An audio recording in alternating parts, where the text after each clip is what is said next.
আর আমার নবী রাহমাতুল লিল আলামিন নবীজি মা ফাতেমার ঘর মোবারক থেকে যখন বাইরে হইলেন, সাথে নবীর কলিজার টুকরা দুইজন নাতি হাসান হোসাইনকে নিয়ে গেলেন।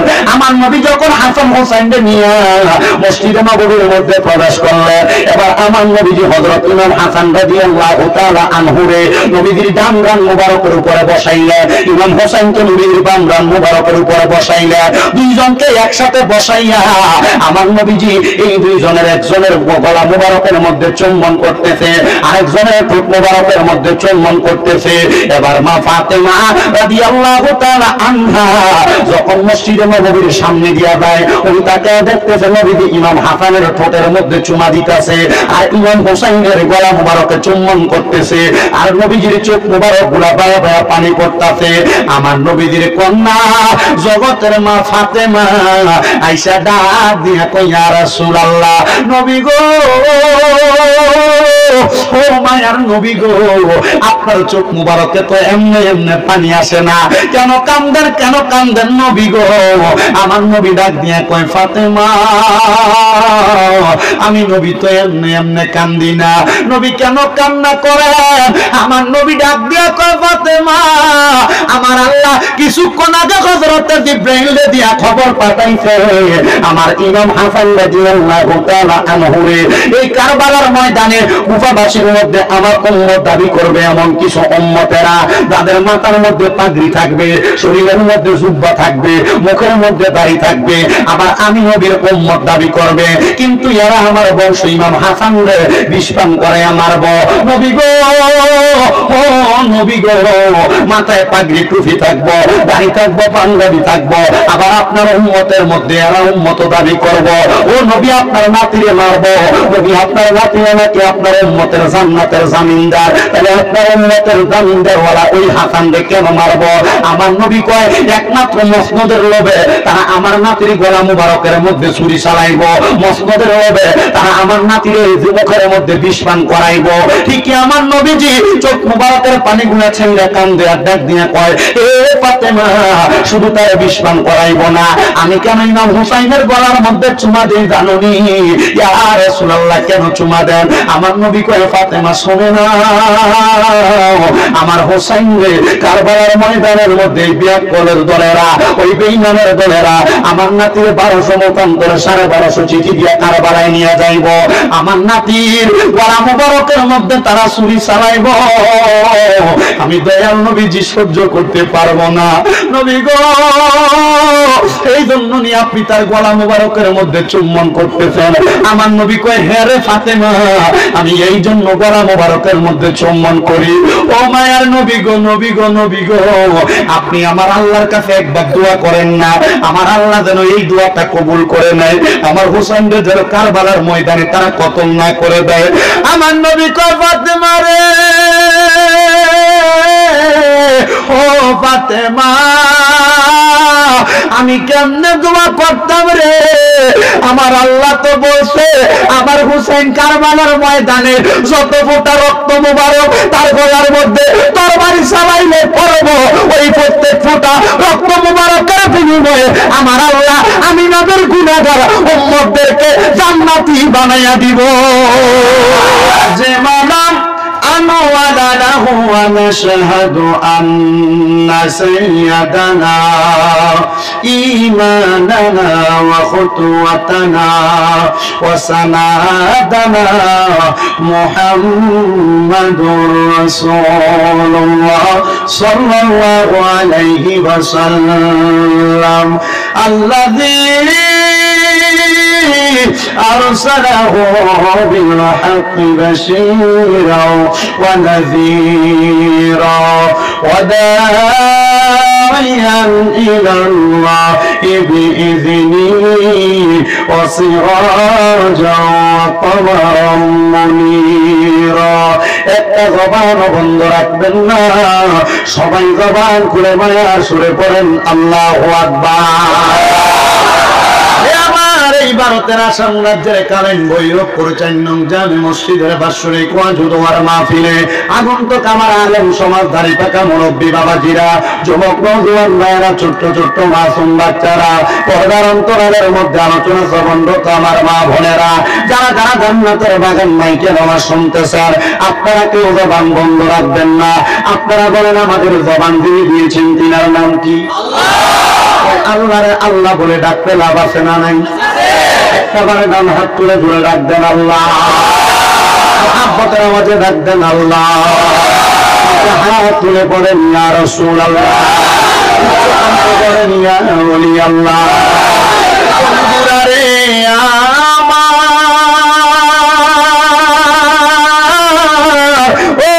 মুসলমান বাবারা, ও আমার পর্দার অন্তরালের মা বোনেরা, যারা জান্নাতের বাগান মাইকের আওয়াজ শুনতেছে, একটু মনোযোগের সাথে আলোচনাটা শ্রবণ করবেন। আমার আল্লাহ পাক রব্বুল আলামিনকে আপনারা আল্লাহ বলে ডাক দিলেন। ওই আল্লাহকে আল্লাহ বলে ডাক দেওয়ার কারণে আমার আল্লাহ পাক রব্বুল আলামিন বান্দার জীবনের গুনাহ মাফ করে দেয়। কথা বলেন না ঠিক না বেঠিক?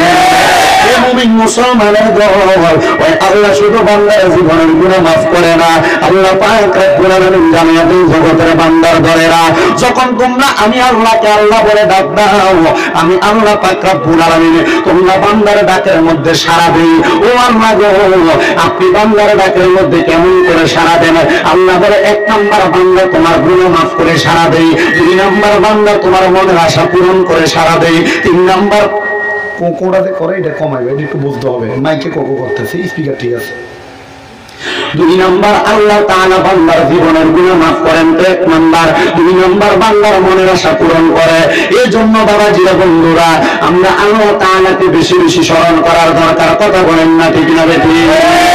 কিন্তু আল্লাহ পাক রব্বুল আলামিন বলেন, ওয়ালা তাকুনু কাল্লাযীনা নাসাল্লাহা ফাআনসাহুম আনফুসাহুম উলাইকা হুমুল ফাসিকুন।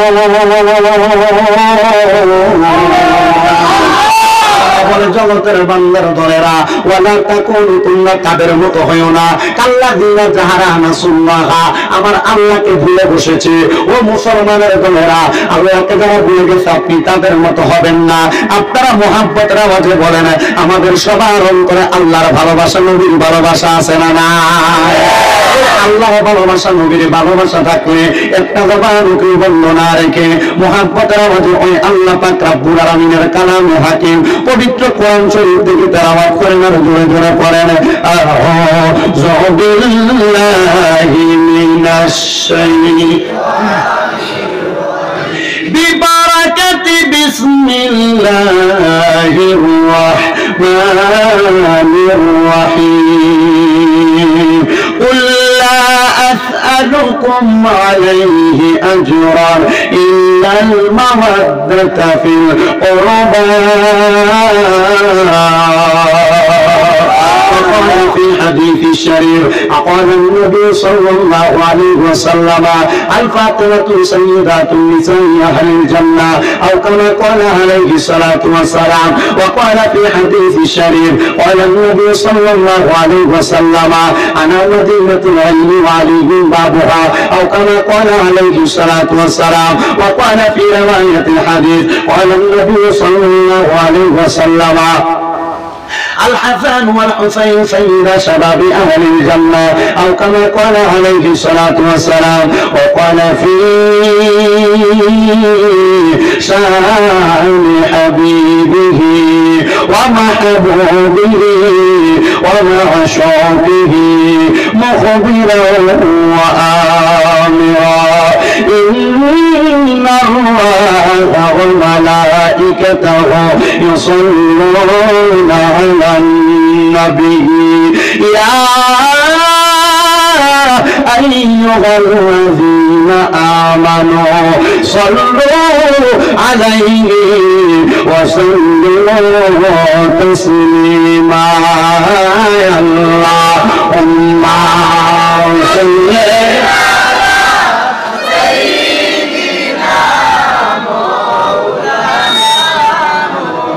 وعلى آله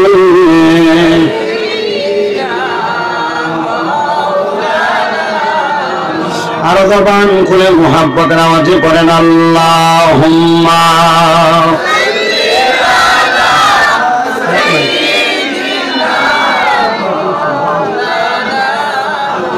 মুহাম্মাদ ওয়া আলা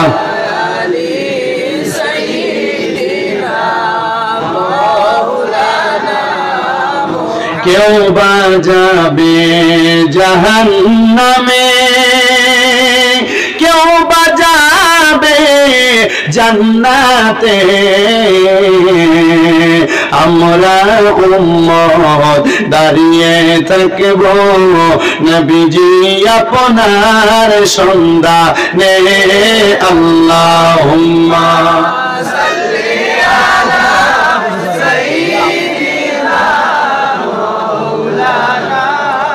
মুহাম্মাদ ওয়া আলা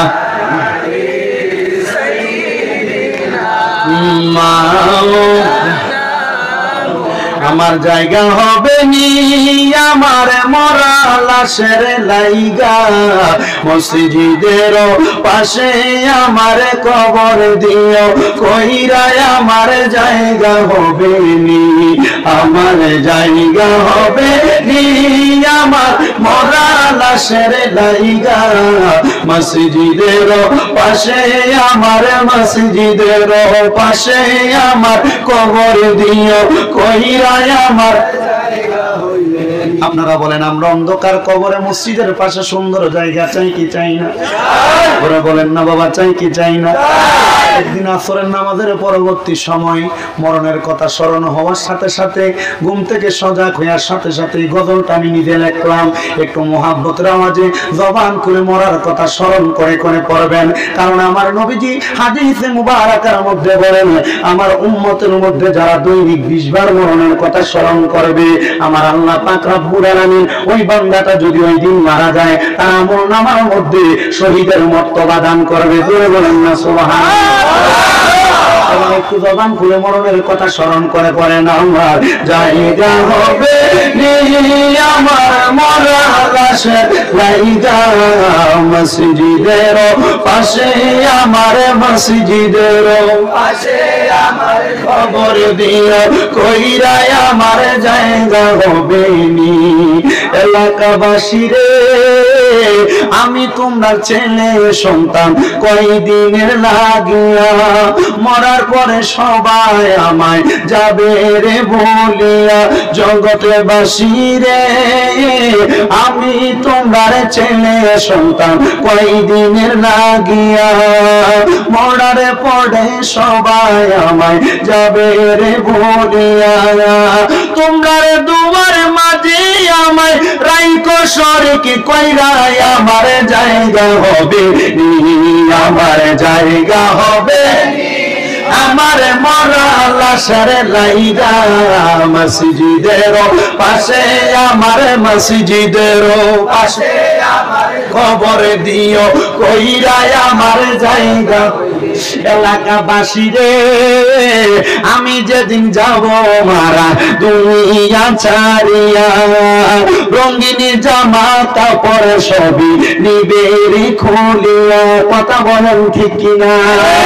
এলাকাবাসী রে আমি যেদিন যাব মারা দুনিয়া ছাড়িয়া, গায়ের রঙিন জামা কাপড় নিবে রে খুলিয়া, কষ্ট হইলে 3.5 হাত মাটি দিও কইরা আমার জায়গা হবে নি, আমার জায়গা হবে আমার মরা লাশের লাইগা, মসজিদের পাশে আমার মসজিদের পাশে আমার কবর দিও কইরা আমার জায়গা হবে নি। জগৎবাসী রে আমি যেদিন যাব মারা দুনিয়া ছাড়িয়া, ভাই বন্ধু আত্মীয় স্বজন যাবে রে বলিয়া, জগৎবাসী রে আমি যেদিন যাব মারা দুনিয়া ছাড়িয়া, ভাই বন্ধু আত্মীয় স্বজন যাবে রে বলিয়া, তোমরা রে দুয়ার মাঝে আমায় রাইকো শরীকে কইরা আমার জায়গা হবে নি, আমার জায়গা হবে নি, আমার মরা লাশের লাইগা মসজিদের পাশে আমার কবর দিয়ে কইরা আমার জায়গা হবে নি। আল্লাহুম্মা সাল্লি নুমান এই নুমান নুমান চলে না ওয়ালা আলি কার থেকে হটস্পট নাও, কার থেকে হটস্পট নাও, হটস্পট। নবীজি আপনার প্রেমে পড়ে হযরত হামজা জীবন দেয়,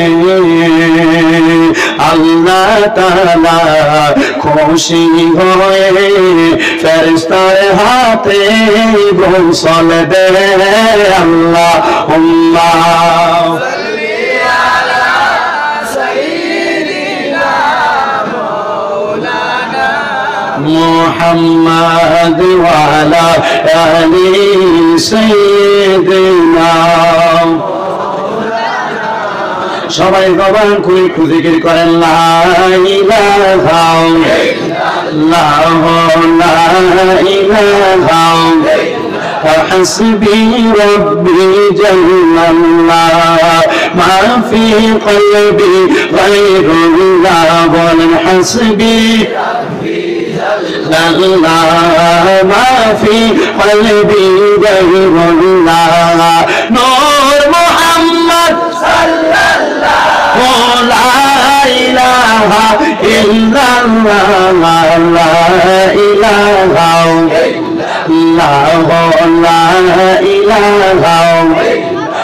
অনেক দূরে মাদিনা আইরে যাবে নাই কোনো তুলনা বলেন অনেক দূরে মাদিনা আইরে যাবে নাই কোনো তুলনা।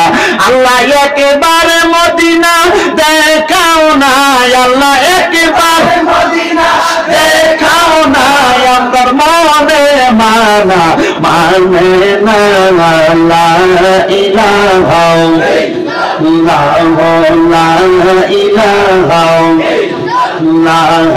আমরা বড় ভাগ্যবান, আমরা নবীজি আল্লাহর মেহমান, দয়া করে করলেন দান বলেন দয়া করে করলেন দান নবীজি ইমানে ইমান লা ইলাহা ইল্লাল্লাহ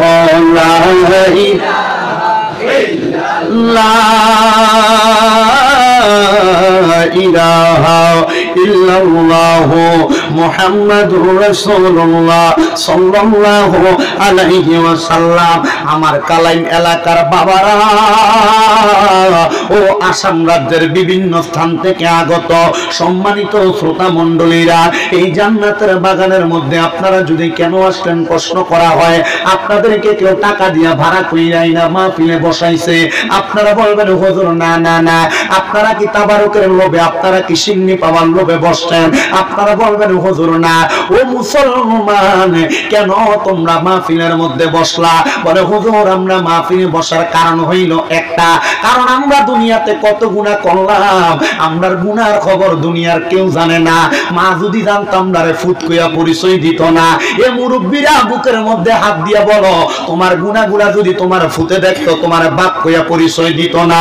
ও আল্লাহ গো, আমরা তো জীবনে অনেক গুনাহ করলাম, আমরার গুনার খবর তো আপনি ছাড়া আর কেউ জানে না। আল্লাহ গো, আজকের মাহফিলের মধ্যে আসার আমরার কারণ হইল একটা, আমরার অন্তরের মধ্যে বিশ্বাস আপনি আল্লাহরে আল্লাহ বলে ডাকলে আপনি আমরার জীবনের গুনাহ মাফ করে দিবেন। কথা বলেন ঠিক কিনা? এই মুমিন মুসলমানের দলেরা, কিন্তু আমরা তো অনেক গুনাহ করলাম, আল্লাহরে তো আমরা আল্লাহ বলে ডাকি, কথা সত্য, কিন্তু আমরার গুনাহগুলা মাফ হয় কিনা এখন আমরা বলতে পারি না। যারা তরিকত গ্রহণ করেছেন, আপনারা হয়তো অনেকে জানেন, আমাদের বাম স্তনের 2 আঙ্গুল নিচে সাদা একটা গোস্তের টুকরা, যেটাকে বলা হয় লতিফে কলব। ওই লতিফে কলবটা হলো দুধের চাইতে সাদা। ওই লতিফে কলবের মধ্যে আপনি যখন একটা গুনাহ করেন, একটা দাগ পড়ে যায়, 2টা গুনাহ করেন, 2টা দাগ পড়ে যায়। এমন ভাবে গুনাহ করার কারণে আপনার কলবের মধ্যে একটা একটা করে দাগ পড়ে যায়। সাহাবায়ে কেরাম ডাক দিয়া বলি, ইয়া রাসূলুল্লাহ, নবী গো, ও মায়ার নবীজি, আপনি নবীর কাছে আমরা জানতে চাই, এই গুনাহগুলা কি পরিষ্কার করা যাবে না? আমার নবী ডাক দিয়া কই, ও সাহাবীরা, লিকুল্লি শাইইন সাকালা, প্রত্যেকটা বস্তুকে পরিষ্কার করার এক একটা যন্ত্র আছে। ইয়া রাসূলুল্লাহ, নবী গো, ও মায়ার নবী গো, আমরার কলবের মধ্যে যে গুনাহ আছে, গুনাহগুলা পরিষ্কার করার যন্ত্রটা কি? আমার নবী এখন না আরো 1500 বছর আগে বলে দিয়ে গিয়েছেন, ওয়াসিকালাতিল কুলুবি যিকরিল্লাহ, অন্তরের কলবের ময়লাগুলা পরিষ্কার করার যন্ত্রটার নাম হলো আল্লাহ নামের জিকির। এ মুমিন মুসলমানের দলেরা, আপনারা সোশ্যাল মিডিয়ার মাধ্যমে আমরা বাংলাদেশি বক্তাদের অনেক জিকির আজকার শুনে থাকেন। এজন্য বাবারা ডাইনে বামে না তাকাইয়া চক্ষুটা বন্ধ করে দিয়ে নিজের জীবনের গুনার কথা স্মরণ করে এক তালে এক সুরে শুধু আমার সাথে আপনারা আল্লাহ আল্লাহ করবেন, আর আমি মাঝে মাঝে 2 একটা মানকাবাত শান করব। কেউ জবান বন্ধ রাখবেন না, জোরে জোরে আল্লাহর জিকির করেন। আল্লাহ আল্লাহ আল্লাহ আল্লাহ আল্লাহ আল্লাহ আল্লাহ আল্লাহ, ডাক রে বান্দা, আল্লাহ আল্লাহ, ডাক রে বান্দা, আল্লাহ আল্লাহ, আল্লাহ আল্লাহ, ডাকলে বান্দা গুনাহ পাবি মাগফিরাত, মারহাবা, আল্লাহ আল্লাহ আল্লাহ আল্লাহ আল্লাহ আল্লাহ, ডাক রে বান্দা, আল্লাহ আল্লাহ, ডাক রে বান্দা, আল্লাহ আল্লাহ, আল্লাহ আল্লাহ, ডাকলে বান্দা গুনাহ পাবি মাগফিরাত, মাশাআল্লাহ, আল্লাহ আল্লাহ। এক ডাকিলা মুসা নবী কোহে তোরে গেলেন চলি, এক ডাকিলেন মুসা নবী কোহে তোরে গেছেন চলি, খোদার নূরে, খোদার নূরে পাহাড় জ্বলে, মুসা নবী জ্বলে না। আল্লাহ আল্লাহ, ডাক রে বান্দা, আল্লাহ আল্লাহ, ডাক, মাশাআল্লাহ, আল্লাহ বলেন কই, আল্লাহ ডাকে শরণ নাই, মহব্বতে ডাকেন, আল্লাহ আল্লাহ আল্লাহ আল্লাহ। এক ডাকিলেন ইব্রাহিম নবী, তার ডাকেতে সারা দিলেন আগুনে ফেলে, মাশাআল্লাহ, এক ডাকিলেন ইব্রাহিম নবী, তার ডাকেতে সারা দিলেন আগুনে ফেলে, মাশাআল্লাহ, আগুন হইল ফুল বাগিচা, আগুন হইল ফুল বাগিচা, নবী তো জ্বলে না রে, আমি কি নাম ধইরা ডাকব আল্লাহ, ডাকব তোমার রে, মাশাআল্লাহ, আল্লাহ আল্লাহ। আর ডাকলেন ইউনুস নবীজি, তার ডাকেতে সারা দিন আগুনে ফেলে, মারহাবা, এক ডাকিলেন ইউনুস নবীজি, তার ডাকেতে সারা দিলা মাছের পেটে নিয়ে, মাশাআল্লাহ, দোয়ায়নো সেই রসিলাই, দোয়ায়নো সেই রসিলাই, মাফ করলা তারে, আল্লাহ আল্লাহ, ডাক রে বান্দা, আল্লাহ আল্লাহ, ডাক, মাশাআল্লাহ, আল্লাহ আল্লাহ আল্লাহ বিকরণ হইল পান খইলা কইলাম না কথায় আমার দয়ালের নেই না হওয়া পান খইলা কইলাম না কথায় আমার পান মোর সেইদের শোনে জানা রইল নেই পান খইলা কইলাম না কথায় আমার দয়ালের নেই মাশাআল্লাহ হলে তাই কার দয়াল খেলো আজব খেলাও মারহাবা পিছন দিকে চাইয়া দেখো পিছন দিকে চাইয়া দেখো বুইবা আনি যাই বেলা মনরে পাগল দিলে মোকে লৌরে হে আল্লাহর নাম মাশাআল্লাহ ভিডিও করে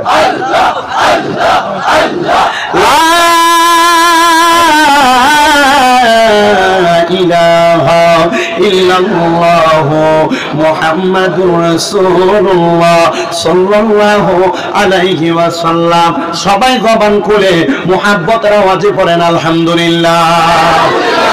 মুআজ্জিজ সদরে মুহতারাম দিগার দিনদার ইমানদার মুত্তাকিন এই ভারতের অন্তর্গত আসাম রাজ্যধীন কালাইন ভৈরবপুর ৪ নং জামে মসজিদের বাৎসরিক ওয়াজ মাহফিলের যিনি সম্মানিত সভাপতি, যিনি রফিকিয়া হাফিজিয়া কারিয়ানা মাদ্রাসার সম্মানিত প্রধান শিক্ষক হাফিজ কুতুবউদ্দিন সাহেব বারাকাল্লাহু ফি হায়াতি, আজকের মাহফিলের সহসভাপতি হাফিজ আবুল হোসেন সাহেব ইমামত জামে মসজিদ মাহফিল আলোচনা করেছেন। আজকের মাহফিলে যিনি সম্মানিত বিশেষ অতিথি আমার বড় ভাই সমতুল্য, যিনি ঢুপিরগঞ্জ মোহাম্মদিয়া সুন্নি মাদ্রাসার সম্মানিত সুপারিনটেন্ডেন্ট মাওলানা বিল্লাল উদ্দিন বিল্লালী সাহেব সহ মাহফিলে ওয়াজ করেছেন হাফেজ কারি মৌলানা সুফিয়ান আহমেদ সাহেব, হাফেজ কারি মৌলানা জহিরুল হক সাহেব, হযরত মাওলানা কারি হাসান উদ্দিন সাহেব, হাফেজ মুস্তাফ উদ্দিন সাহেব সহ মাহফিল ইন্তেজামিয়া কমিটি।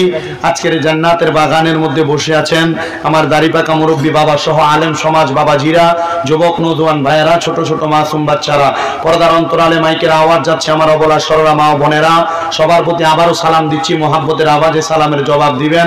সবাই জবান খুলে পড়ি আল্লাহ পাক রব্বুল আলামিনের প্রশংসার আগে একটু মোহাব্বতে সালামের জবাব দিবেন। আসসালামু আলাইকুম ওয়া রাহমাতুল্লাহি ওয়া বারাকাতুহু।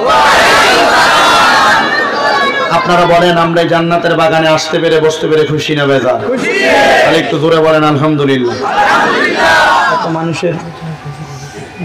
এত মানুষের আলহামদুলিল্লাহর আওয়াজ যদি এটা হয় তাহলে বোঝা যায় বেজার। আসলে কি আপনারা খুশি? সবাই খুশি?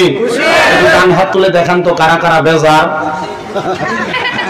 বেজার আসলে আপনারা কি সবাই খুশি না বেজার? মোহাব্বতের আওয়াজে বলেন খুশি না বেজার?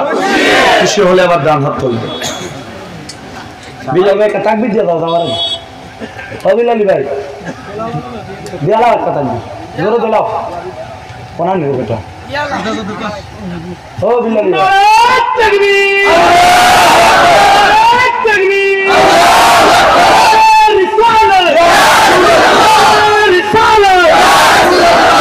জোরে বলেন মারহাবা। আমরা খুশি না বেজার? গভীর মনোযোগ দিবেন, নীরবতার সাথে আলোচনা শ্রবণ করবেন।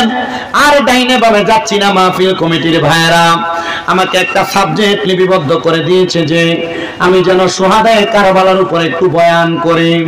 আলেম ওলামারা শুহাদায়ে কারবালার বয়ান অনেক করেছেন, কিন্তু আমি পাপী মুখে আপনাদের কাছে কি শুহাদায়ে কারবালার বয়ান করব জানি না।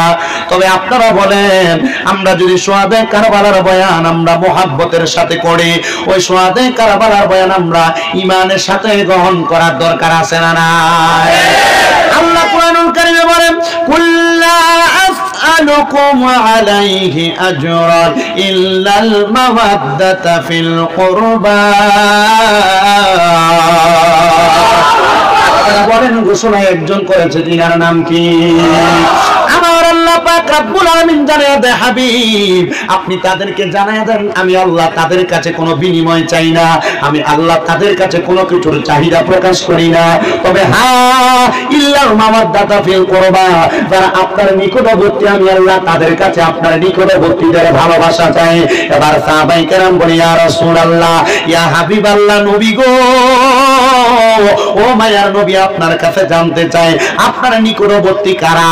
আমার নবী ডাক দিয়ে বলেন, আমার নিকটবর্তী হলো আমার আহলে বায়াত। ইয়া রাসূলুল্লাহ, আপনার আহলে বায়াত কারা? তাদের পরিচয়টা জানতে চাই। যেহেতু কারবালার বায়াত, কারবালা এমনি এমনি হয় নাই, নবীর আহলে বায়াতের সদস্য ইমাম হুসাইন রাদিয়াল্লাহু তাআলা আনহুর শাহাদাতের বিনিময়ে ওই কারবালার ময়দান প্রতিষ্ঠিত হয়েছে। এবার আপনারা মনোযোগের সাথে শুনবেন কারবালার বয়ানের মধ্যে কেমন সুন্দর একটা ঘটনা রয়েছে। আল্লাহর নবী রাহমাতুল লিল আলামিন নবীজি একদিন শীতের সকালবেলা নবীজি মসজিদে নববীর মধ্য থেকে বের হইলেন। আর বের হয়ে আমার নবীজি শীতের সকালবেলা কালো রঙের একটা পশমি চাদর আমার নবীজির শরীর মোবারকে মোড়ানো। আমার নবীজি ওই চাদর মোবারকটা শরীরের মধ্যে লাগাইয়া নবী আমার মা ফাতেমাতু জোহরার ঘর মোবারকের সামনে দিয়ে চলে যাচ্ছেন। এমন টাইমে আমার নবীজি মা ফাতেমার ঘরের সামনে দিয়ে যখন যায়, আপনারা বলেন মেয়ের বাড়ির সামনে দিয়ে বাবা যখন যায়, মেয়েটাকে দেখার জন্য বাবার মন টান চান করে কি করে না? আমার নূরের নবীজি রাহমাতুল লিল আলামিন নবীজি মা ফাতেমার ঘর মোবারকের সামনে দিয়ে যখন যায়, আমার নবীজি মা ফাতেমার কলিজার টুকরা দুইটা সন্তান হযরত ইমাম হাসান আর হযরত ইমাম হুসাইন রাদিয়াল্লাহু তাআলা করে খুব মায়া লাগা গেল। আমার নবীজি তাদেরকে দেখার জন্য তাদের হুজরা মোবারকে ঢুকেছে। এ যুবক ভাইরা, এ মুরব্বি বাবাজিরা, পর্দার অন্তরালের মা বোনেরা, ওই হাসান হুসাইনের পরিচয়টা যদি তোমাদেরকে দিতে চাই, আজকে তোমরা তো কষ্ট করে জান্নাতের বাগান মাহফিল শুনতেছো। এই জান্নাতের বাগান মাহফিল শোনার কারণে যুবকরা তোমরা একটা বিশ্বাস করে রাখবা, আমার আল্লাহ তোমাদেরকে জান্নাত প্রদান করবে। কিন্তু তুমি যদি কালাইনের বৈরকপুর থেকে তুমি যদি শিলচর যাইতে হয়, একা একা যাও না, তোমার সঙ্গে একজন বন্ধু বানায় তারে তোমার সাথী বানায় নাও। এবার তোমার মনে প্রশ্ন থাকতে পারে, হুজুর আমি তো জান্নাতের মধ্যে যাইতে চাই, আমরা ভারতের কালাইনের মুসলমানেরা আমরা সবাই তো জান্নাতে যাইতে চাই, কিন্তু আমরা জান্নাতের মধ্যে কার সঙ্গে থাকবো?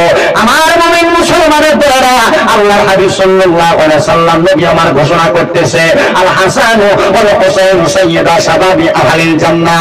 আমার নবী বলতেছে হাসান হুসাইন হলো জান্নাতের যুবকদের সর্দার। এই যুবকেরা তোমরা যদি আজকের মাহফিলে তোমরা শেষ পর্যন্ত ইমাম হাসান হুসাইনের মহব্বতে বসতে পারো, তাহলে ইন্তেকাল করার পরে তোমরা জান্নাতে যার সঙ্গে থাকবা তিনি হইল ইমাম হাসান হুসাইন। জোরে বলে সুবহানাল্লাহ।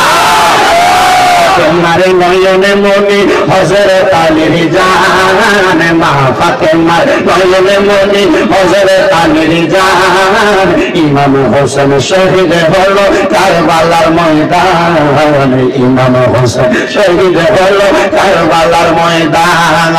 দয়ালে নবীর জবানে কারবালার বয়ানে, দয়ালে নবীর জবানে কারবালার বয়ানে আল্লাহর রাসূল শহীদ হবে হাদিসে প্রমাণ, ইমাম হোসেন শহীদ হলো কারবালার ময়দান, ইমাম হোসেন শহীদ হলো।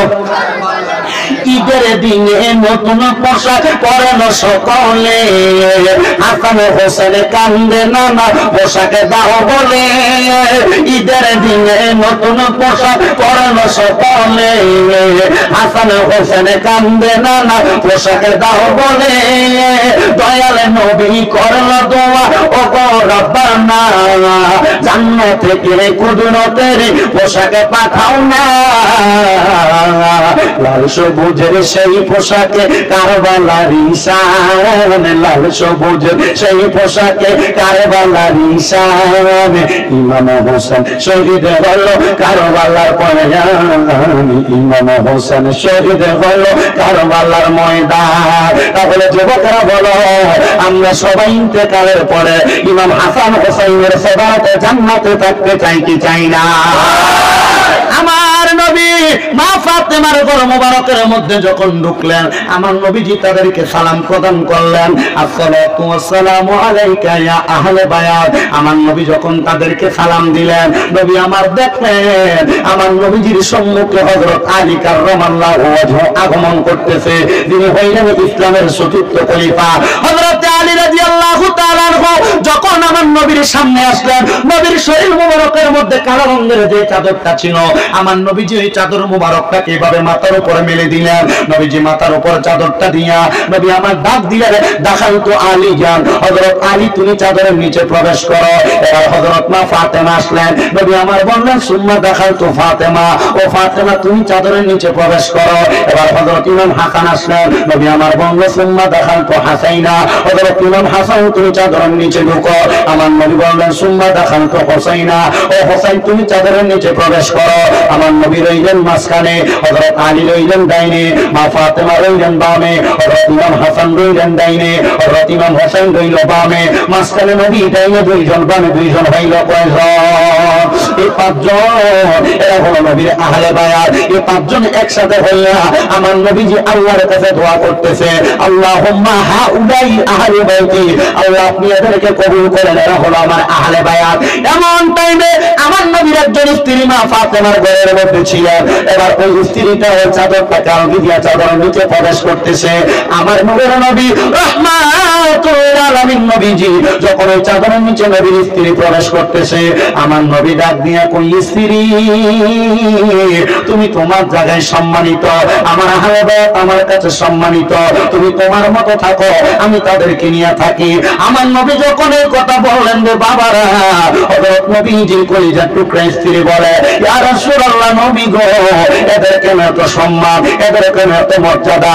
আমার নবী বলে, আমার আলী হইল আমি নবীর এলেমের শহরের দরজা, এই জন্য আলীর মর্যাদা এত। আমার হাসান হোসেন হইল আমি নবীর জান্নাতের যুবকদের সরদারের, জান্নাতের জামিনদার, এই জন্য হযরত হাসান হোসেনের দাম এত। আমার মা ফাতেমা, আমার কন্যা ফাতেমা, উনি হইল আমার উম্মতের মধ্যে মহিলা দ্বারা তাদেরকে জান্নাতে নেওয়ার জন্য তাবেদার, এই জন্য মা ফাতেমা তু জহরা রাদিয়াল্লাহু তাআলা আনহা আমার কাছে এত সম্মানিত। ও নবী গো, আপনি যে দোয়া করলেন আল্লাহ দোয়া কবুল করছে কিনা? আমার নবী কয়, হ্যাঁ হ্যাঁ, আমার আল্লাহ ঘোষণা করে দিয়েছে। ও দুনিয়ার মুসলমান শুনে নাও, আল্লাহ বলেছেন তাহিরাকুম তাতহিরা, আল্লাহ তাদেরকে পবিত্র করেছেন, পবিত্র চাইতে পবিত্র। আল্লাহ কেমনে পবিত্র করেছেন? আল্লাহ ঘোষণা করেছেন, ইন্নামা ইউরিদুল্লাহু লিইউযহিবা আনকুমুর রিজসা আহলাল বাইতি ওয়া ইউতাহিরাকুম তাতহীরা। তারা বলেন ঘোষণা করেছেন একজন, তিনি কে? আমার আল্লাহ ঘোষণা করে, নবী গো নিশ্চয় নিশ্চয় সকল প্রকার অপবিত্রতা আপনার আহলে বায়াতের কাছ থেকে সরাইয়া আমি আল্লাহ তাদেরকে সকল প্রকার পাঙ্কুরতা দূর করে আমি আল্লাহ তাদেরকে পবিত্র বানাইলাম। এবার একজন আশেক বলতেছেন, ও মনোবাই পাকিতে পাঞ্জাতন নিরাকারে নিরঞ্জন, এক বস্তুতে দুই রকম বুঝায়, শরীয়তের সতেক নাম তরিকতের নাই মোকাম, হাকিকত বুঝলে মারফতে পাই রে মনে পাগলা মনোরায়, ও তুই ডুবু দিলি না পাকে দরিয়ায়। এবার অনেকের মনে প্রশ্ন, হুজুর পাক পাঞ্জাতন মানে কি? এবার শোনো মুসলমান, পাক শব্দের অর্থ হলো পাক, পাক শব্দের অর্থ হলো পবিত্র, পাঞ্জা শব্দের অর্থ হলো পাক, তন শব্দের অর্থ হলো দেহ, পাক পাঞ্জাতন শব্দের অর্থ হলো পবিত্র পাঁচটা দেহ। নবীর চাদরের নিচে পবিত্র পাঁচটা দেহ ছিল। আমার নবী হযরত আলী, মা ফাতেমা, ইমাম হাসান আর ইমাম হোসেন, এদেরকে আমার নবী পবিত্র পাক পাঞ্জাতন ঘোষণা করেছে। এবার শুনো রে, কেন কারবালার বয়ানটা দিলা? অন্তরের মধ্যে তো নবীর প্রেমের জয়গানটা লাগাইয়া দিলা। ও মুসলমানের দরেরা, কারাইনের বৈরপুরের বাবাজিরা, এই জান্নাতের বাগানে বৈশা যদি তোমরা কারবালার মুহাব্বত অন্তরে নাও, আহলে বায়াতের ভালোবাসা অন্তরে প্রকাশ করো, একটা কথা বলতে পারবো, আমার নবী বলেছেন আমার আহলে বায়াত হইল নূহ আলাইহিস সালাতু ওয়াস সালামের কিস্তির মতো, নূহ নবীর নৌকার মতো। যারা নূহ নবীর নৌকাতে উঠছে তারা বেঁচে গেছে, আমার আহলে বায়াতকে যারা ভালোবাসবে তারাও বেঁচে যাবে। এবার আমার নবী রাহমাতুল লিল আলামিন নবীজি মা ফাতেমার ঘর মোবারক থেকে যখন বাইরে হইলেন, সাথে নবীর কলিজার টুকরা দুইজন নাতি হাসান হোসেনকে নিয়ে গেলেন। আমার নবী যখন হাসান হোসেনকে নিয়ে মসজিদে নববীর মধ্যে প্রবেশ করলেন। এবার আমার নবীজি হযরত ইমাম হাসান রাদিয়াল্লাহু তাআলা আনহুরে নবীজির ডান কান মুবারকের উপরে বসাইলেন, ইমাম হোসেনকে নবীর বাম কান মুবারকের উপরে বসাইলেন। দুইজনকে একসাথে বসাইয়া আমার নবীজি এই দুইজনের একজনের গলা মুবারকের মধ্যে চুম্বন করতেছে, আরেকজনের ঠোঁট মুবারকের মধ্যে চুম্বন করতেছে। এবার মা ফাতেমা রাদিয়াল্লাহু তাআলা আনহা যখন মসজিদে নববীর সামনে দিয়া যায়, উনি তাকে দেখতেছে নবীজি ইমাম হাসানের ঠোঁটের মধ্যে চুমা দিতেছে, আর ইমাম হোসেনের গলা মুবারকে চুম্বন করতেছে, আর নবীজির চোখ মুবারক গুলা বায়া বায়া পানি পড়তেছে।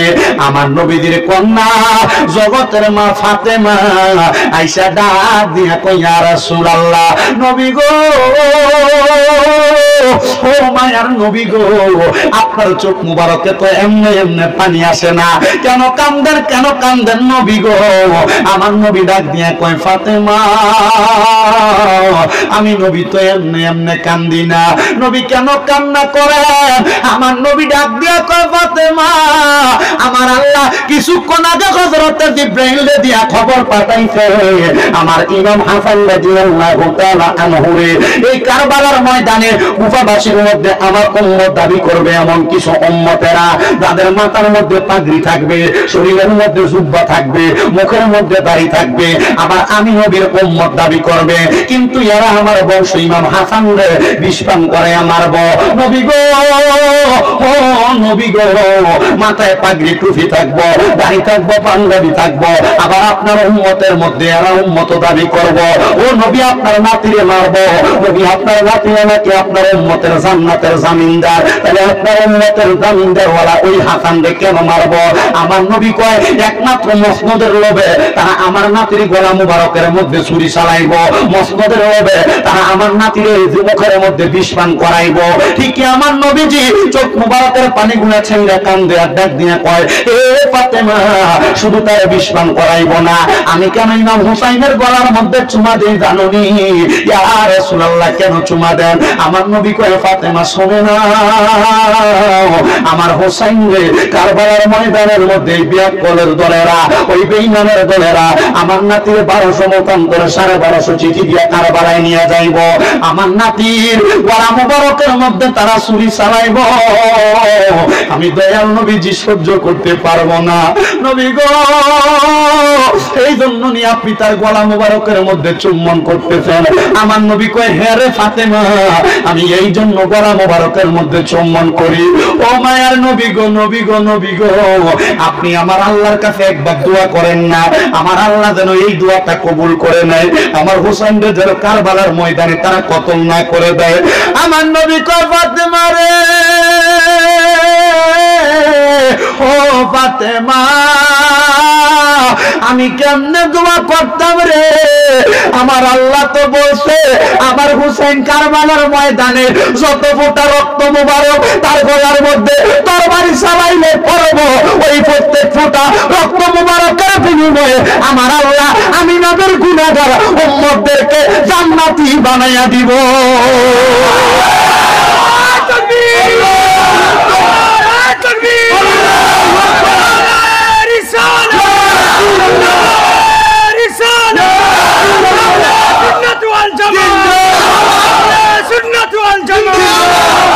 হুসাইনেরই রক্তে গড়া আমাদের ইসলাম, হুসাইনেরই রক্তে গড়া আমাদের ইসলাম, ইসলামেরই জন্য তিনি দিয়ে গেলেন প্রাণ, বলেন ইসলামেরই জন্য তিনি।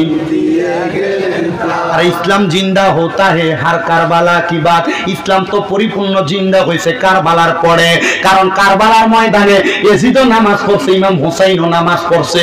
ইমাম হুসাইন যদি আল্লাহর কসম 2 রাকাত নামাজ না পড়তো, মুসলমান এজিদের মতো নামাজ পড়তা। আর এ মুসলমান যে নবীর কলিজার টুকরায় আঘাত করছে, এরা যত নামাজ পড়ুক না কেন এদের নামাজ কবুল হবে না। এজন্য মুহাব্বতের আওয়াজে পড়ো, হুসাইনেরই রক্তে গড়া আমাদের ইসলাম, হুসাইনেরই রক্তে গড়া আমাদের ইসলাম, ইসলামেরই জন্য তিনি দিয়ে গেলেন প্রাণ, বলেন ইসলামেরই দিয়ে গেলেন প্রাণ। ইয়া হুসাইন মারহাবা, ইয়া হোসেন ইয়া হোসেন। কিরে বাবা ইয়া হোসেন মারহাবা বলতে কষ্ট হবে? যার রক্ত মুবারকের বিনিময়ে ইসলাম জিন্দা হয়েছে তার ব্যাপারে মারহাবা বলতে কষ্ট হবে? কারা কারা মারহাবা বলতে পারবা? ডান হাত তুলে দেখাও। এই দুইটা হাতকে নবীর রঙের পতাকা বানাও, আর আমার সাথে আমি যখন ইয়া হোসেন বলবো তোমরা মারহাবা বলবা।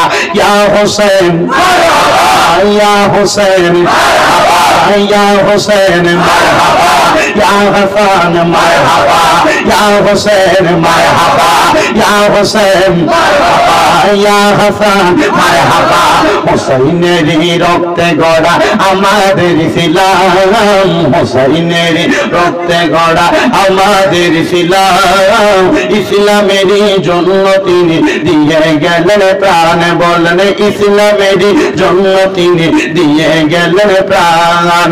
এজিদি দলে নামাজে পড়ে কারবালার ময়দান, এজিদি দলে নামাজে পড়ে কারবালার ময়দান। হোসেনের নামাজে পড়ে নবী ক্ষমা পেয়ে যায়, হোসেনের নামাজ পড়ে উম্মত ক্ষমা পেয়ে যায়। বলো হোসেনের রক্তে গড়া আমাদের ইসলাম, হোসেনের রক্তে গড়া আমাদের ইসলাম, ইসলামের জন্য তিনি দিয়ে গেলেন প্রাণ। আল্লাহুম্মা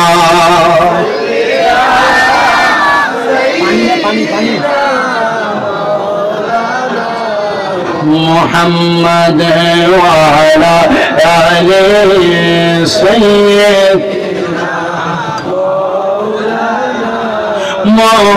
মুহররমের 10 তারিখে কি ঘটাইলে রব্বানা কলিজা ফাটিয়া যায় গো, শুনলে তাহার বর্ণনা। আল্লাহুম্মা সাল্লি আলা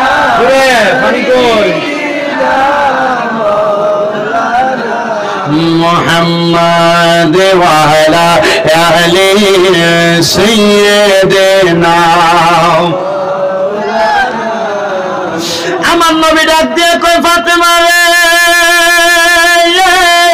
ও ফাতেমা শোনো শোনো শোনো রে, আমার হুসাইন কারবালার ময়দানে যত ফোঁটা রক্ত মুবারক মাটির মধ্যে পড়বে, আমি দয়াল নবী রাহমাতুল লিল আলামিন নবী আল্লাহর কাছে জিজ্ঞাসা করলাম, আমার আল্লাহ বলছে রে ফাতেমা, আমার হুসাইনের প্রত্যেকটা ফোঁটা রক্তের বিনিময়, আমার নাতি হুসাইনের রক্তের বিনিময় আমার লক্ষ লক্ষ কোটি কোটি গুনাহগার উম্মতরে জান্নাত দিব।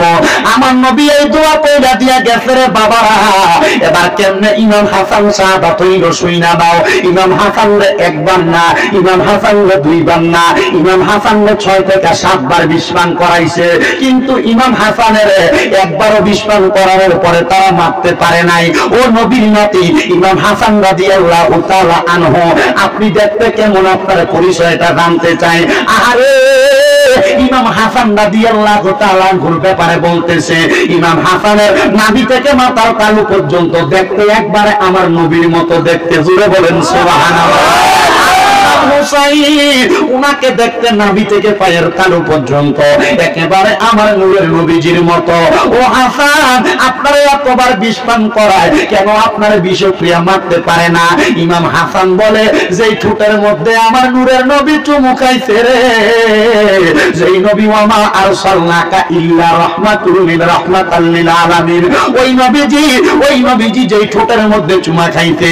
আর বিষ্ণা বিষ্ণা রে, দুনিয়ার সবচাইতে নিকৃষ্ট জিনিস যদি আমার মুখে দাও আমার বিষক্রিয়া আক্রমণ করবে না।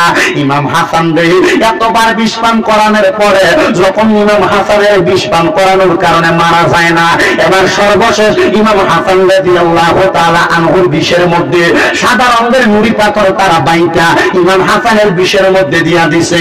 ওই বিষটা যখন ইমাম হাসানের শরবতের সাথে দিয়া দিতে, ওই শরবত পান করার পরে ইমাম হাসান রাদিয়াল্লাহু তাআলা আনহু নানা করে একটা একটা চিল্লানি দিয়া মাটির মধ্যে পড়ে গেছে। আর মনে করেন কারাইনের এই মাটি ইমাম হাসান পড়ে গেছে গৈরব পড়ে। আর ওই দূরের একটা জায়গায় ইমাম হোসাইন ছিলেন। ইমাম হোসাইন ডাক দিয়া কয়, ওই জানি আমার ভাই ডাক দিল।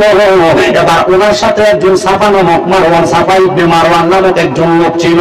উনি ডাক দিয়া কয়, আপনার ভাই কেন ডাক দিবে? বলে, হ্যাঁ নিশ্চয়ই আমার ভাই ডাক দিয়েছে। বলে, আপনি বুঝলেন কেমনে? কয়, দুনিয়ার সন্তানেরা ব্যথা পাইলে মাগবু কইয়া চিল্লানি দেয়, দুনিয়ার মানুষ ব্যথা পাইলে আল্লাহ গো কইয়া ডাক দেয়, কিন্তু আমাররা দুই ভাই এমন নানার পাগল, আমরা যখন ব্যথা পাই আমরা আমার নানারে স্মরণ করি। কারণ ওই নানা হইল আখিরি জামানার পয়গম্বর নবী মুহাম্মদ মুস্তাফা আহমদ মুস্তাফা সাল্লাল্লাহু আলাইহি ওয়াসাল্লাম ওই নবীজি। এই জন্য আমরা বারে বারে ওই নবীরে নানা কইয়া ডাক দিই। এবার ইমাম হুসাইন যখন ওই ইমাম হাসানের সামনে গেছে গো, ইমাম হাসানের সামনে যাওয়ার পরে লক্ষ্য করে দেখতেছি ইমাম হাসান একবারে মরুভূমির বাড়ির মধ্যে ঘোরাঘুরি করতেছে। হযরত ইমাম হোসেন ডাক দিয়ে কয়, ও ভাই আপনি কেন ঘোরাঘুরি করেন? বলে, বিষক্রিয়া আমার এখন পর্যন্ত কষ্ট দিতেছে। ও ভাই আপনারে কে বিষপান করাইবে একটা বার কি বলবেননি? বলে, আমার দুনিয়ার যে বিষপান করা কেন বলতাম। বলে, এখনই তার গর্দান আমি আলাদা করে দিব।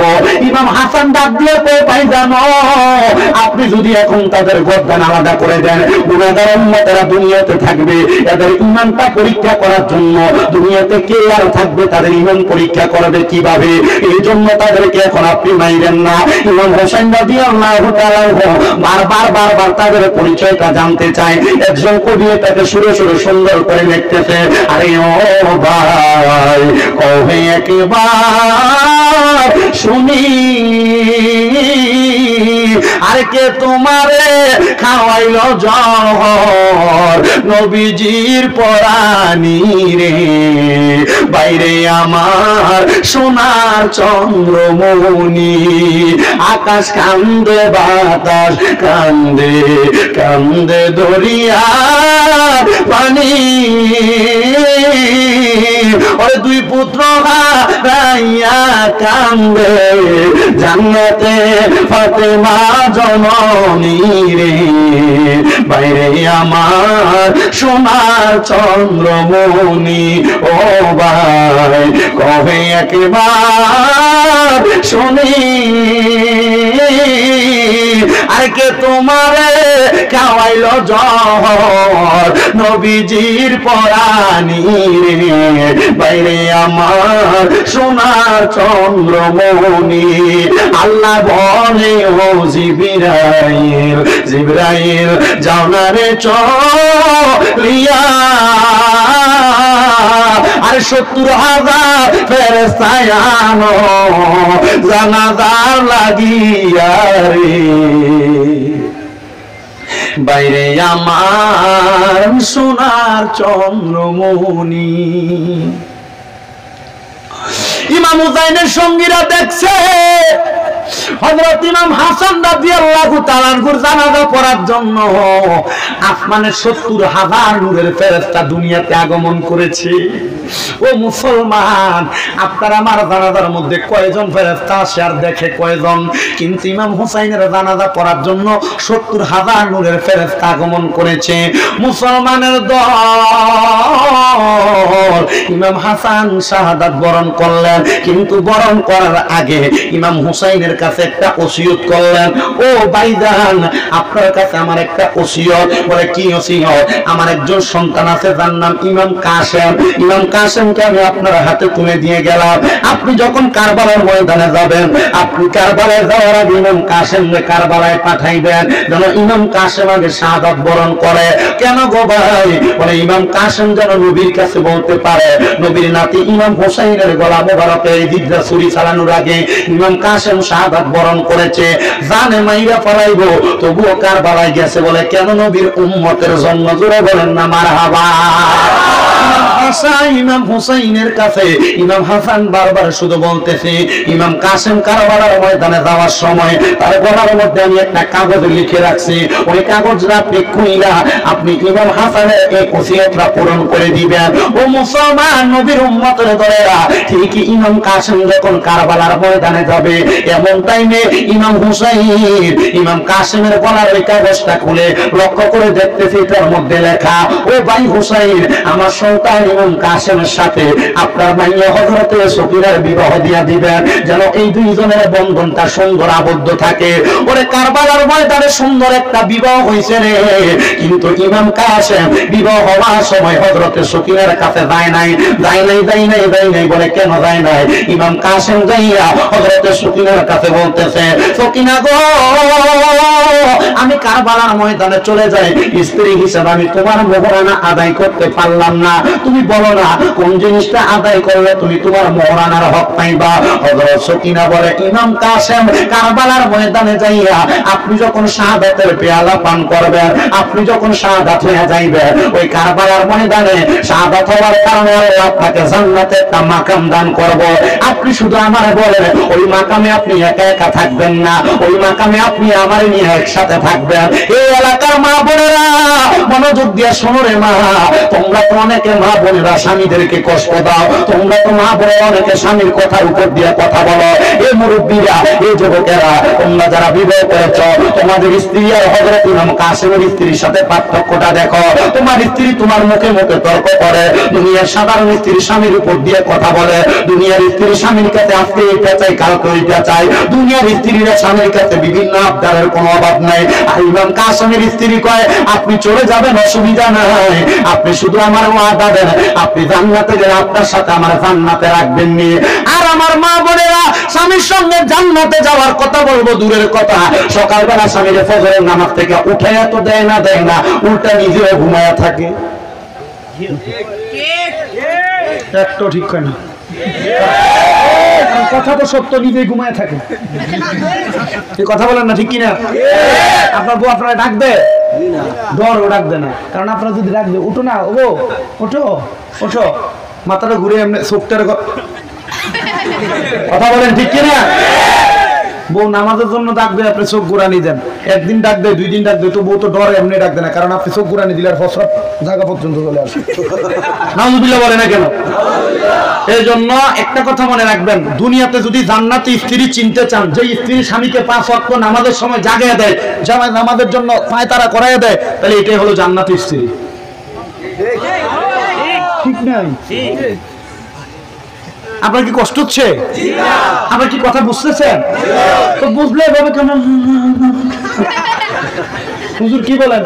আলেম ওলামারা এখানে বসে আছে, আমি তো ওয়াজ যতটুকু করতেছি এটা মূর্খ মানুষের ওয়াজ করতেছি, আমি নিজে মূর্খ, কিন্তু আপনাদেরকে যতটুকু করতেছি এর থেকে যা বুঝা তা বুঝেন। কথা বলে না? আমি গত 1 তারিখে আসছি, আজকে 6 দিন।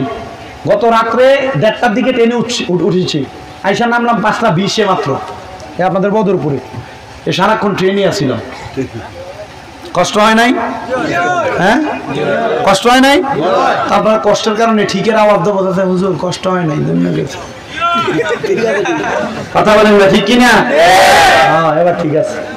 কষ্ট হয় আমাদের, ইনশাল্লাহ আগামী 8 তারিখ মনে হয় হাইলাকান্দি 10 নং ওয়ার্ড জামে মসজিদে মনে আসতেছে। হাইলাকান্দি এটা হচ্ছে বাদ মাগরিব, তারপরে আবার রাত্র 8টা থেকে 8:30টার ভিতরে হাইলাকান্দি নিয়ামতপুর, তারপরে রাত্রে 12:30টার দিকে লতিফিয়া দরবার। কোথায়?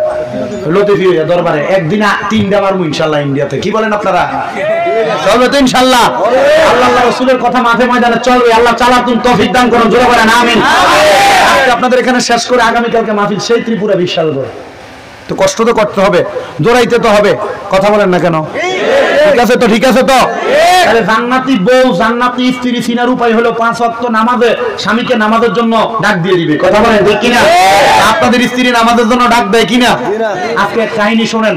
আমি গতকালকে রাত্রে 1:30টায় উঠলাম ট্রেনে ওঠার পর 4 জন মুসলমান, 2 জন পুরুষ 2 জন মহিলার সাথে দেখা হইলো। তো দেখা হতে আমি তাদের সাথে কোনো কথা বলি নাই। আমি রাত্রে উঠা আমার ট্রেনের টিকিট যেটা বিবেক এক্সপ্রেস, ওইটারটা আমি ক্যান্সেল করতে 8 ঘন্টা লেট ছিল এটা। তো থাকার কারণে যেটা আগরতলা স্পেশাল, এটাতে আমি উঠছি, দৌড়ে এসে উঠে গেছি। আমাকে কাউন্টার থেকে বলে দিছে আপনি এটাতে উঠে যান, টিটির সাথে কথা বলে নিবেন। তো টিটি আমার মনে করছে একটা হাবা গোবা না, আমার দরকার হলে আমি একটু তাড়াতাড়ি যাওয়া, ঠিক না? আমি টিটি আমার দিঘা কোথেকে আসছেন উনি হিন্দিতে বলতেছে। আমি তো হিন্দি যতটুকু বলি এটা বেড়া লাগে ফেলি। আমি হিন্দিতে না বললা বাংলাদেশ, আমি বলছি আই এম বাংলাদেশি টুরিস্ট, হ্যাঁ ভিজিটিং ইন ইন্ডিয়া। তো এটা যখন বললাম যে বললো হ্যাঁ বাংলাদেশি টুরিস্ট, তুমি ভিজিট করতে আসছো, তো টিকিট আছে? বললাম যে না টিকিট নাই। তো তোমার তো জরিমানা হবে 3000 টাকা। আমি তুমি আমার মক্কল পাইছো? একদম ডাইরেক্ট বলা যাবে তো মনে মনে মক্কল পাইছো তুমি আমারে কিছু কই না। তো চিন্তা করলাম যেহেতু একটা টিকিট কাটলে মোটামুটি স্পেশাল ট্রেন 1500 টাকা লেগে যাবে, আমি আর 1500ই কয়ে দেখি। তারা বলছে আমি 1500 টাকা দিতে পারবো। তো কয় আমার কাছে তো 1500 টাকা নাই। বলতেছে 1500 হবে না, তোমার 3000 টাকা জরিমানা আসবে, কিভাবে তুমি 1500 দিবা?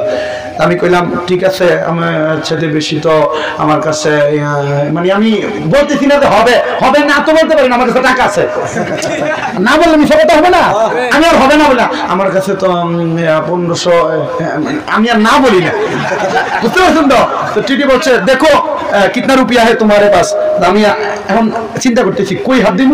তো গতকালকে মাহফিল শেষ করার পরে মানুষদের মুসাফা করার সময় হাদিয়া দিছে না নজরানা, আমি আর আমার মাহফিলের মূল হাদিয়া যেটা এটা না বাইর কইরা নজরানা দিয়ে 10 টাকা 20 টাকা 50 টাকা 100 টাকার নোট এগুলো আমার বাম পকেটে ছিল, এগুলা বাইর করছি। তো এর সামনে দিছি তুই তো আমার থেকে টাকা নিবি, এখান থেকে বাচ্চা দিয়ে দাও, কি নিবি সব করে নিয়ে যাবি, কি বলে ঠিক আছে না? এখান থেকে বাইসা 10 টাকা 20 টাকা 50 টাকা 100 টাকা মিলে 2000 টাকা নিছে। 2000 টাকা নিয়ে আবার চিন্তা করতে চাই টাকাটা বেশি নিয়ে নিলাম, আবার 200 টাকা আলাদা করে তোমারও তো খরচ লাগবে, নাও তুমি এটা নিয়ে যাবে। তুমি কত বড় জাতের সিটে নিয়ে তো যাক ভাই তারা করে 2-3 বার ট্রেনে ডাইরেক্ট রানিং করলাম। টিটিতে পাইতে হবে, একটা সিট নিতে হবে, কারণ না ঘুমাইলে আজকে ওয়াজ করতে পারবো না। আর আজকে তো আমি তো ওয়াজ করতে পারবো না, এটা আমি নিজেই জানি।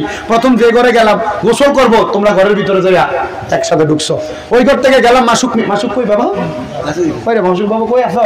ও মাসুক মাশাআল্লাহ নতুন জামাই লাগে দিলা আইসো আসুন না, তাই না দিছে আমার আজ ও দেখো নতুন করা নোট নানি তাই নো দিছে আমারে, আল্লাহ কবুল করতে আমি গুক্কা তাই করে গেলাম খানিক টাইম। ও দিসটা ঘুমাইতাম, গেলাম এক মুরব্বী ও ভাই তোমরা যাও গিয়া হুজুর একটু রেস্ট নিত তোরা।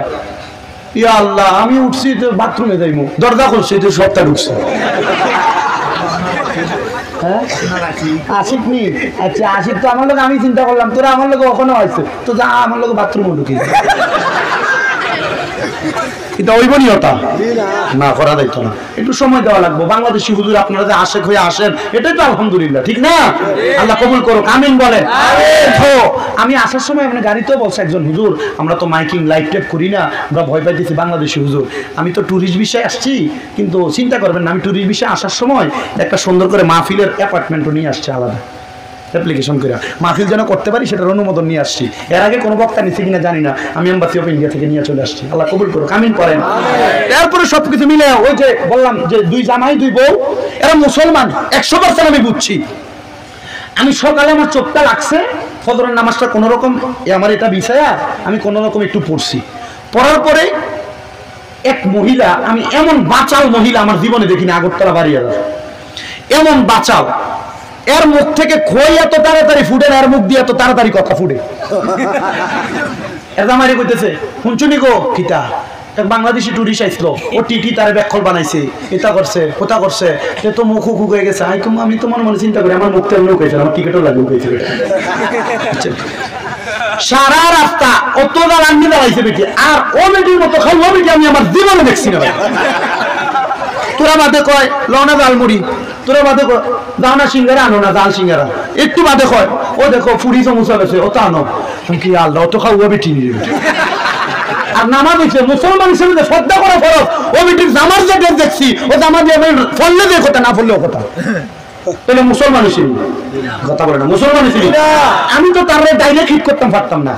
আমি মোবাইলের ভিতরে আমার এক ভাইয়ের লোক ফোনে করলাম, ভাই সাহেব ট্রেনের ভিতরে এমন একটা ফালতু মহিলা কথা বলতেছে, মানে আমি এদেরকে শোনায়া দেখতে বোঝা যাচ্ছে এরা মুসলমান, কিন্তু এরা এই যে নামাজ যাইতেছে এরা এক ওয়াক্ত নামাজও পড়ে না।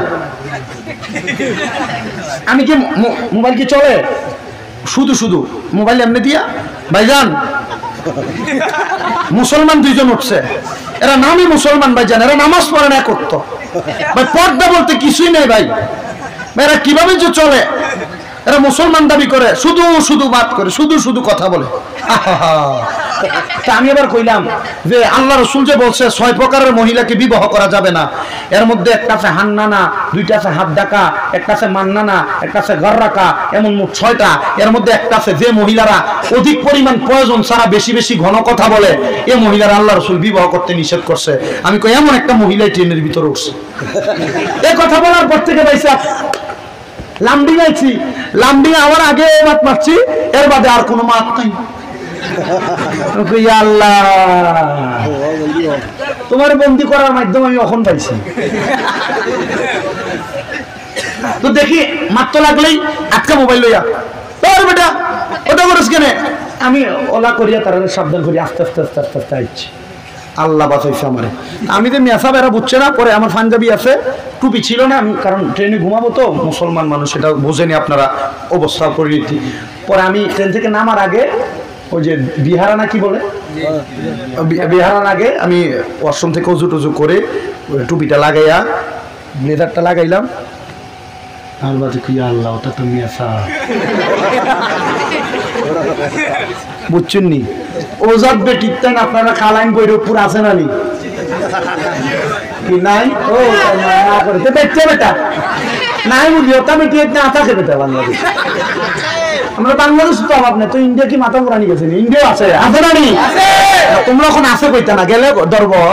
তুমি কইতলা না সবার কাছে আছে, আমার কত কইতলা গলার আওয়াজ শুনবো না নি? আপনারা সতা কথা সত্য হক মরুন উচিত কথা তিতা ভালো। আপনারা বলেন এমন বজ্জাত মহিলা সোনার বাংলাদেশ সহ এই ইন্ডিয়ার ভিতরে আছে না নাই? বলেন আছে না নাই? মা বোনদের গলার আওয়াজ অন্য পুরুষ শুনতে পারবে না, এটা পর্দা, মুখের পর্দা। মা বোনদের চেহারা অন্য কোনো পুরুষ দেখতে পারবে না, এটা তার চেহারার পর্দা। মা বোন অন্য কোনো পরপুরুষের সামনে যাইতে পারবে না, এটা তার দেহের পর্দা। আপনারা বলেন মুসলমান হিসেবে মা বোনদেরকে পর্দা করানোর দরকার আছে না না? আছে তোমরা মাতা, তোমরা ওটা না করিয়া তোমরা বেটিতে নিলে তোমরা তো ঘুরবার লাগে যাও কিনা মাথা না যাইনি জানি এখন কইটা না বাজারও ঘুরার ও বাজারে বাজারে যা আবার বাজার করে দোকানদারি করে মুসলমানের বেটিয়ে করে কিনা?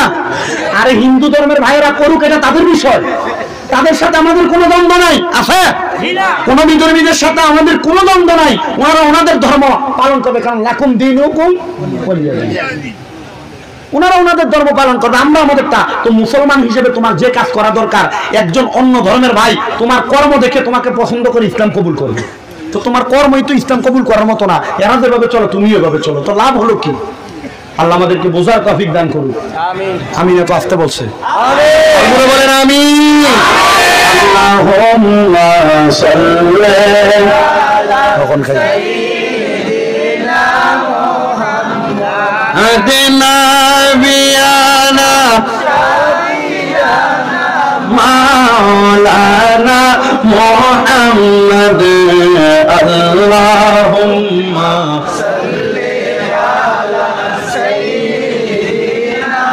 মুহাম্মদ নাবিয়ানা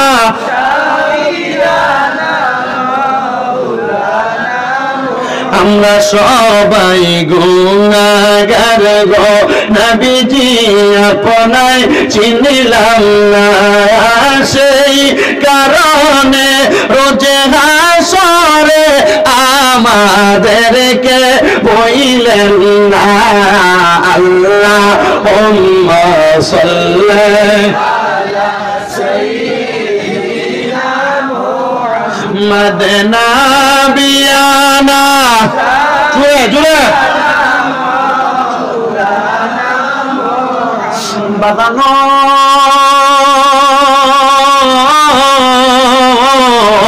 ও আমার ভারতের আসাম রাজ্যের কালাইনের বৈরবপুর এলাকার বাবাজিরা, পর্দার অন্তরালের মা বোনেরা, হযরত ইমাম হোসেন রাদিয়াল্লাহু তাআলা আনহু যখন ওই বিবাহ করাইয়া উনি কারবালার ময়দানে রওনা করলেন, ইমাম হোসেনের সাথে ওনার ছেলে হযরত জয়নুল আবেদিন আছে।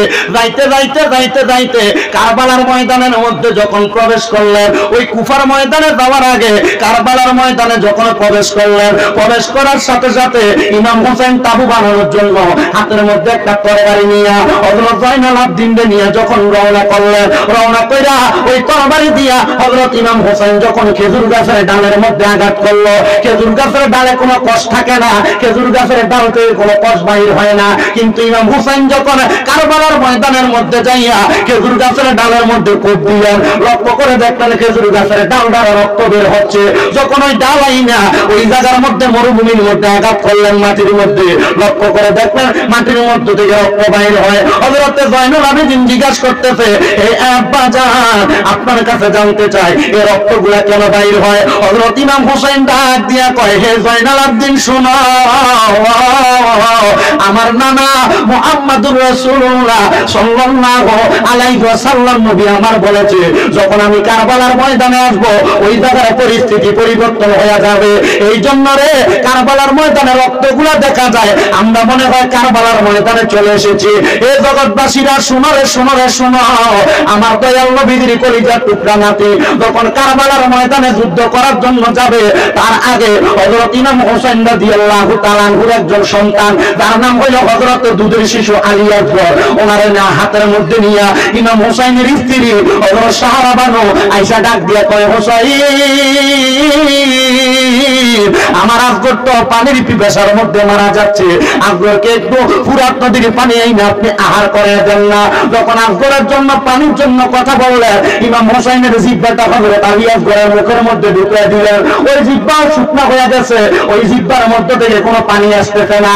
এবার হযরত ইমাম আলী আকবরকে নিয়ে যখন ফুরাত নদীর পাড়ে